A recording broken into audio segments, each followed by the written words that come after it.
Hi, I'm Gail Bannock. And I'm Alana Santone. Welcome to the She Means Business podcast. Throughout our careers, we faced countless questions and sought advice from other women we respect and admire. And that's exactly what this show is about. Each week, we aim to help you achieve your goals by sharing our experiences and talking with successful leaders, offering real stories, practical advice, and actionable takeaways for women who mean business. All right, let's do this.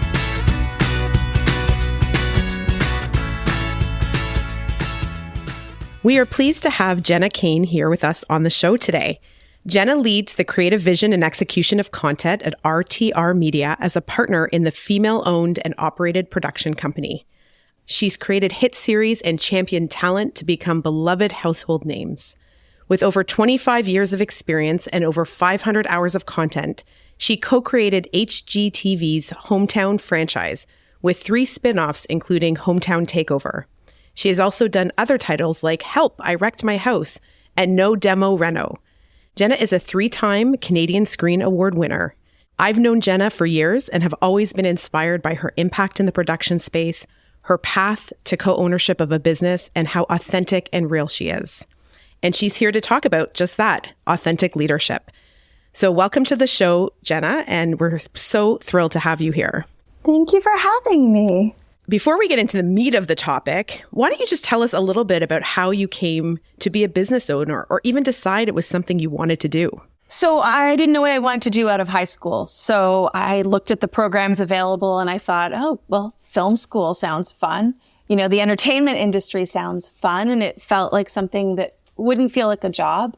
And I was lucky enough to have the support of my family and be able to think like that. And so I went to York for film and video production, and I got to make a lot of independent films there, which was pretty amazing. I sold my first film at 21 years old, which was a self-reflective documentary about being adopted and whether or not I wanted to search for my birth parents. And eventually started wanting to have a job before I left school. So I started volunteering early and just moved through the ranks, learning every role I could in the television category so that I would be knowledgeable in a senior management role of all the different parts. How did that translate to like actually owning something? Because I think you're now a partner in the business that you are, I think, working in. So how did that come about?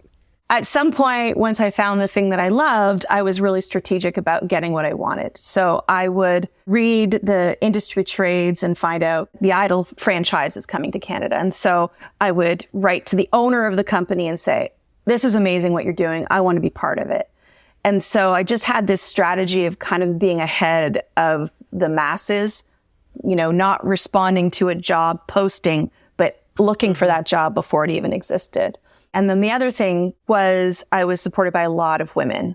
So the senior leaders in the unscripted industry in Canada in particular are female, and they have been female for decades. So this is, 30 years ago when I'm starting out. And so I had female bosses. I had people that believed in what I could do.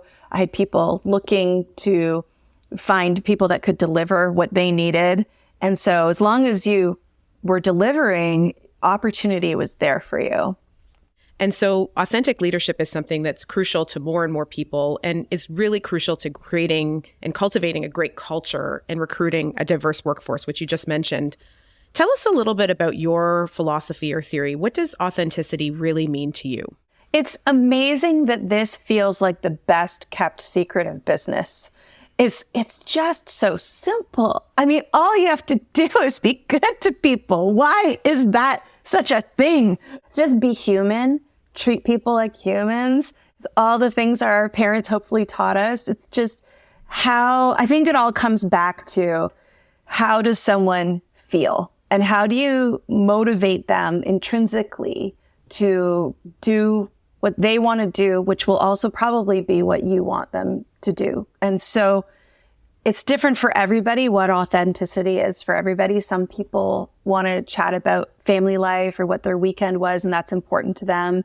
And some people just want to know the strategy or be in the know. I think leading with authenticity is just about being human and understanding how you are being received. I think that's the key to leading. I think it's the key to selling things. There's a really great book by Daniel H. Pink called To Sell is Human.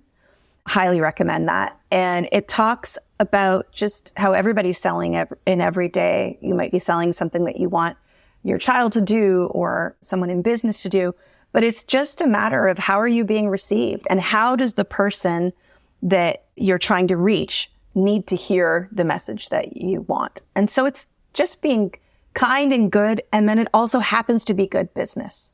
I try to lead with authenticity. I think I don't even know that I'm doing it. I try to be myself where possible. I know Alana does too, because I've seen it firsthand. My way of doing it is definitely sharing my life. My team always knew all the drama that was happening in my life.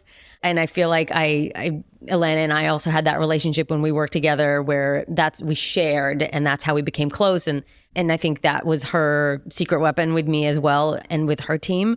But what about people who not everybody feels comfortable doing that? People feel private in their lives. They maybe are going through a difficult time. And so it's not that easy to share. I mean, I didn't always share everything, obviously, but knowing what to share and what not to share can often be difficult. So how do people who want to be authentic, how do they, go about doing that when they're private or are going through a difficult time that they don't want to share, or maybe there's things that they can't share?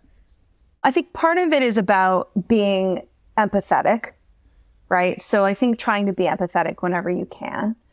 And if they want to share, being a good listener. Sometimes sharing is not about you telling them what's going on in your life. It might just be listening to what energy they might need to offload. I think there's a lot of ways to be authentic. I think consistency and fairness is important too. Treating people consistently. I think if you make a decision and it's the wrong decision and you admit that you made a mistake, I think that's a really great place to be authentic, because a lot of people are afraid to do that because they think for whatever reason their authority will change. But I think when you can say, I'm making the best decision I can with what I know today, and it didn't work, and let's try something different. I think it's also about being open to input from others. So I know that the team I work with feels really valued when they're able to contribute to decision making. And there's some things you can't share, but there's some things that you can. And the key there is to hear it. And then I think also explaining the why behind your decisions. So there's a whole bunch of different tools that you can use to connect with people.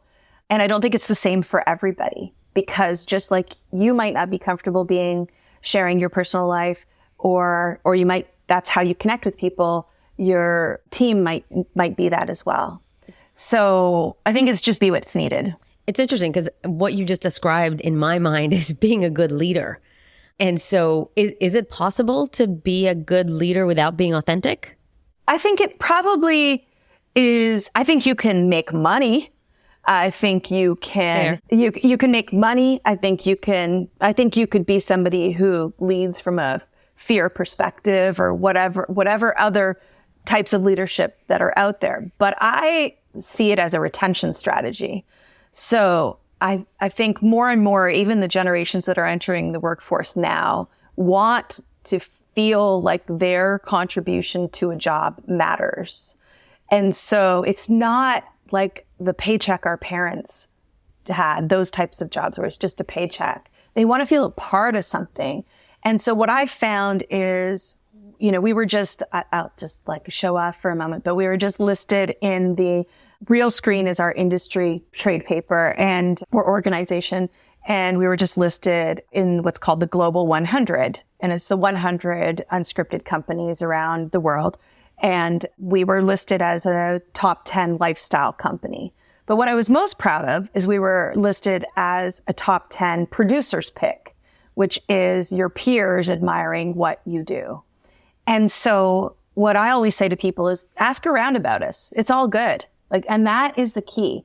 We have had scenarios where a coveted host, somebody with a lot of following that was meeting with a bunch of production companies, and then they meet with us They feel connected to us because we're just real and we listen and hear what they need. But they also talked to the sound guy, and the sound guy said, that company treated me well. And so it's a perfect example of, sure, you might be able to get productivity out of somebody, but I don't think you get the sound guy creating new business for you when you operate that way. And so we always say being authentic and being good to your colleagues and your team and your buyers, whoever it may be, is good for business. I heard Gail's question and your response to a couple of the questions. And I think really what you're talking about in terms of authentic leadership is really being true to who you are. And I think there's this aspect of, you lead from a place of empathy. You lead from a place of, wanting your team to be really ingrained in your culture and to be giving back to the company that you lead. And that's authentic to you. Whereas, authenticity to someone else may just be leading like that, like directively, and just kind of being an ass. And that could be authentic to someone. You're probably right. There's not that many people who want to work for people like that, but that authenticity, the way you bring it forward, is just it's such a nice way of authenticity, which is you're really leading from what is really core to you in a way. For people who are earlier in their career, how do you think they can go about maybe not leading with authenticity, although you could argue that they're still leaders, but, behaving in an authentic way, not as a leader, but just as an individual contributor? Well, I will tell you, when I interview people, I hire half on enthusiasm, half on it's all on mindset, enthusiasm, point of view. How we interview people about how they treat others. So how do you want to be treated? How do you lead a team? How do you work with a colleague? That's a good chunk of the conversation with interviewing, because I can look at your resume and know what your skills are, but what kind of character do you bring to the table? And then if those people are in a hiring position, that they are expected to do the same kind of assessment. I think ultimately positive attitude, I would recommend to anyone entering in their career, take an improv class. The guiding principle of improv is yes and. And so you could take an example in an improv class and it would be like, oh, look at this beautiful balloon that I'm holding. And then the next person would add to it and say, and it's helping you float off the ground, as opposed to saying, that's not a red balloon, that's a blue balloon. You have to be the person in the room that takes someone else's idea. And if it doesn't work, you build upon it and make it better. That'd be great. But what we could do? We could add to it with this. So they get the win and you get the win. And it was so interesting. My son just started in his career in event marketing and experiential marketing. And he was saying, oh, I've got this, there's like this one person, there's like 6 interns. And he's like, one of them's, we both really want a job here next year after we graduate. And so I said to him, work with her. If you've identified her as your competition, work together, figure out how to build something together, figure out what her strengths are and your strengths are, and support each other. And I think that's really all it is. It's so simple. Just find the positivity, find the lightness, find the ways you can succeed together. I'm curious if you've ever caught yourself not being authentic. If there's been a moment where you've been sitting there going, wow, this isn't really me. Yes. I will say I was sitting around a table with someone. We were talking about our biggest regrets. And I will admit a big mistake that I made that I'm embarrassed to have on tape, but I'll say it because it's such a good learning lesson. I got caught sending a text to my counterpart about an employee, and I sent it to the employee. And we were like, it was about their performance. And so maybe the universe was telling her it was time to go somewhere else and used me as an aid to do it. But it is the thing I regret most because honestly, even like in life, I regret it most because it was hurtful, But and so I basically just said, yes, no, I know she's not delivering, but I sent it to her and I named her because it was for somebody else. And so she said, was that for me? And then I immediately apologized, cleared the room, sat down, talked to her about performance. He was an excellent performer, like really, really great, but something had changed recently.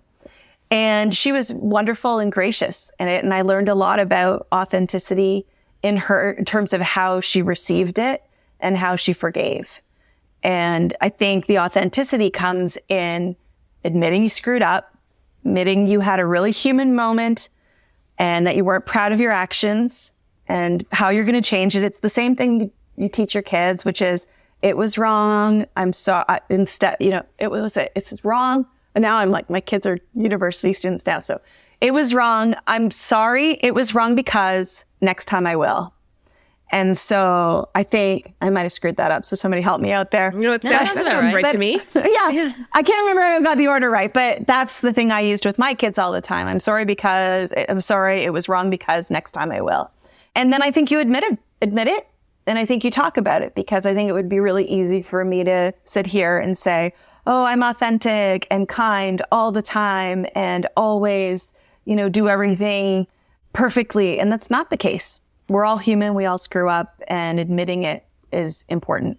What kind of advice would you give somebody who has a leader who is inauthentic and they're struggling with managing that leader? Is there a way to bring out somebody's authenticity, or do you just have to deal with the fact that your boss is an asshole? I mean, it's kind of like, I haven't dated in a really, really long time, but I think it's also, people love to talk about themselves. So I think that's one way. It's not something you're going to fix. It's something you're going to have to manage.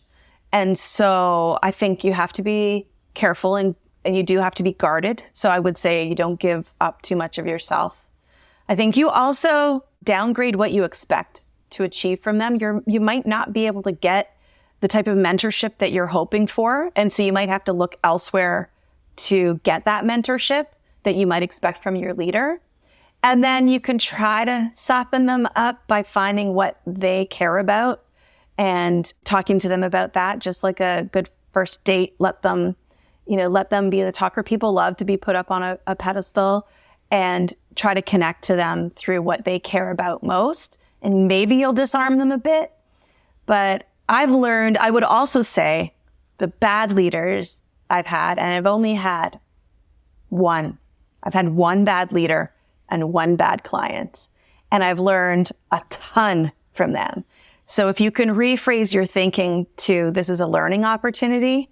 So I was lucky enough to have a horrible boss in my early career, and I was promoted to essentially be their translator to the rest of the team. And so I got opportunity out of it, and I learned to understand what that person was asking for. So look at it as a learning opportunity if you can get yourself there. And you know what? If you're being abused, if it's abuse, leave. Nothing's worth it. Abuse is too far. Mm-hmm. I think it's also important that you know how to take criticism and recognize whether it's poor leadership, or you have to also ask yourself, is it my performance? It's interesting that you say that. I find there have been situations in my career where I've wanted to be more authentic than I am, and I've been guarded. And that's not when I'm at my best, because I am at my best when I'm comfortable being who I am.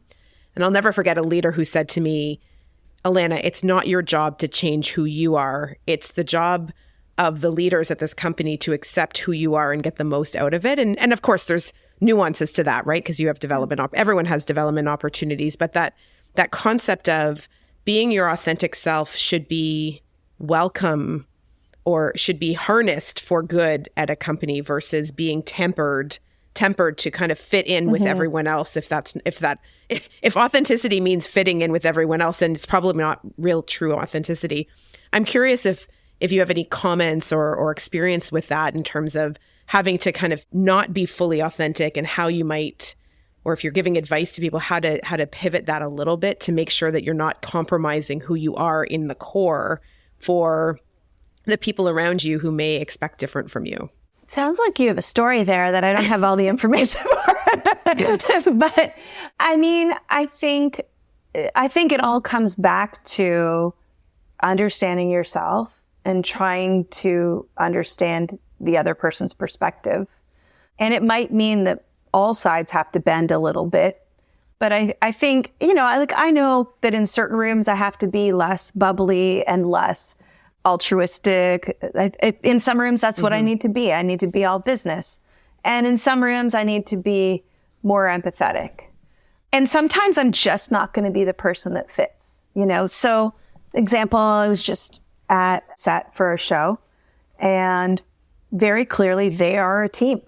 They've been to camp together. They've been on location for 6 months together. They are a family. And I'm a visiting aunt. And I'm not going to be part of the party. And that's okay. I come back to this line that at this conference I was at yesterday, Barb Williams, who is an absolute legend in unscripted in Canada, and I was lucky enough to have her as a leader at times, said, be what's needed. And what's needed is not always the same thing at the same time for the same people. It's funny.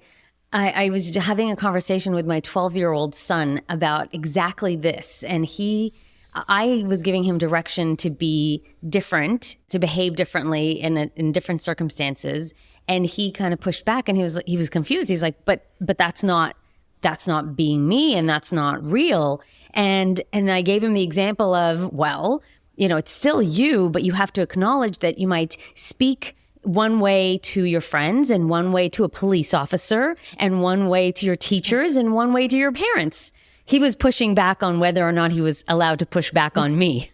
And because I was encouraging him to push back on other people. And so we were having this really fun conversation around, it's okay. You're still yourself, even though you're behaving differently in different circumstances, different situations, and with different people. So I think it's a really good point that you make around, it's not that you have to just, this is who I am and I'm going to be that way no matter what. You can still adjust yourself slightly depending on the situation and yet be authentic. Yeah, I think it's about how you're being received and how they need to receive you to get what you want. So for the police officer, the etiquette there, you need to be received in a calm and concise and direct manner. Yeah, you can't tell the police officer, yes, respectful. You can't tell them your life story. Exactly. They don't want to talk about your day.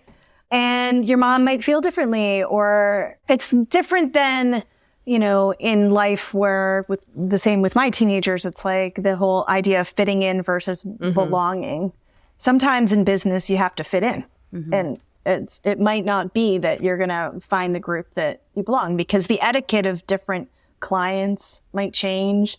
The different teams might be different, you know, might be something else. So I think when I'm like, to bring it full circle, there's the, who are you, your authentic self of who you are, and then how do you execute that in different situations? And you can, and just because you're you doesn't mean you can't execute or adapt to different situations, leveraging who you are and being authentic to yourself, but potentially showing up differently in different situations. I think that's kind of to bring it full circle.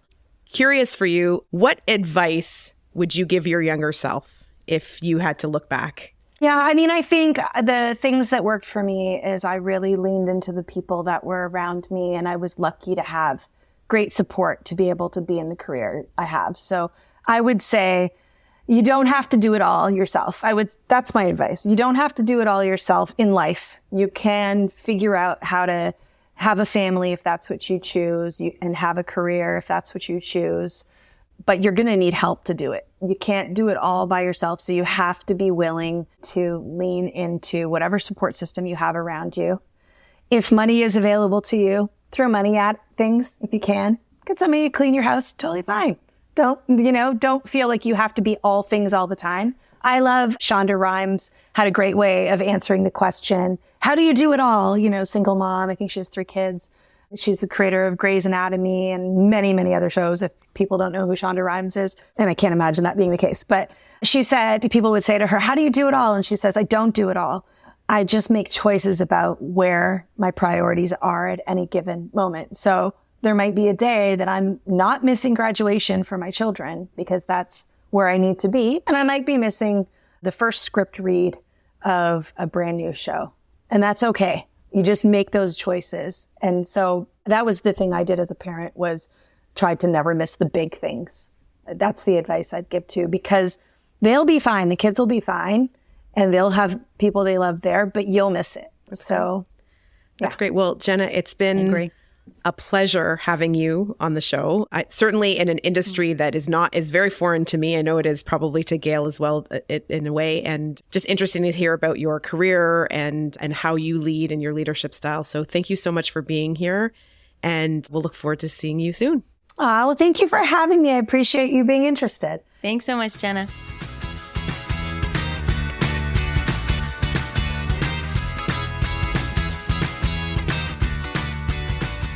That was great. She's lovely. I think it's a tough topic because I think when we say authenticity, I think the natural inclination is to think about being nice or being a good leader. And I think you called that out in the podcast, just like it's being about being a good leader or relating. And I think what came out is, I think as the three of us were talking, is our authentic leadership is actually being true to who we are, which really is about being interested, sharing, engaging, creating a culture that's authentic to who we are. That's who we are, who we value.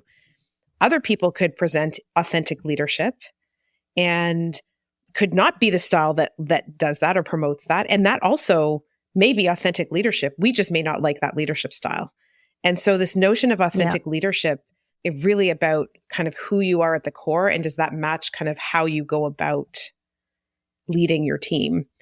So I think it's a tough subject to really nail down. Well, and I think everybody wants to, be themselves. But I think often in leadership, whether you're leading 1, 2, or 50 people, there can be a lot of things that get in the way, like imposter syndrome, where you don't necessarily feel like you have a right to be there. So you want to act as though you can be there, or maybe you genuinely don't know what you're doing. And so you're trying to kind of fumble your way, especially if you're a new manager. I remember being the first time I led somebody and I had one person on my team, it was, okay, I have to be a leader now. And what does that look like? I didn't know that it just meant be yourself. I thought that it meant tell people what to do and make sure that things get done and take responsibility. And so I think there's a lot of things that get in the way of being yourself. But what I took away was really thinking, I thought going into this conversation that leading with authenticity meant that I had to tell everybody on my team my whole life story. And in order to be, I think I confused it almost with transparent. Mm-hmm. And it's not even, you can be a transparent leader and still not tell everybody your whole life story. You can be transparent about what the organization's going through and what challenges you're facing, and it can still be on the up and up. But I think I confused that with authenticity, which is actually just like Jenna said, leading with consistency and compassion and, just being a good person. Or that was interesting for me. Or what's true to who you are. And I was thinking about your comment on like the sharing, and I was thinking about the leaders that I know who I respect and admire, and what authentic leadership looks to them, or how they bring authenticity. Yeah. And I can honestly say that in some cases they share almost nothing, like Jenna said, about their personal life, but they're just authentic. Like their authentic self is one that welcomes and engages and shares just enough that you know them well, but isn't like an open book. Whereas I think both of us would admit that being authentic to who we are is probably engaging on a much more personal level and being very much more kind of transparent with who we are, both personally and professionally. And both of those things can be authentic. They're just authentic to who you are at the core. So I think this is a topic that as time goes on, we should explore more. Because I think you've juxtaposed the things that can get away of being your authentic self, like imposter symptom, with knowing yourself really well and how that authenticity comes to life. And I think it's a topic that I think we need to continue to explore over time.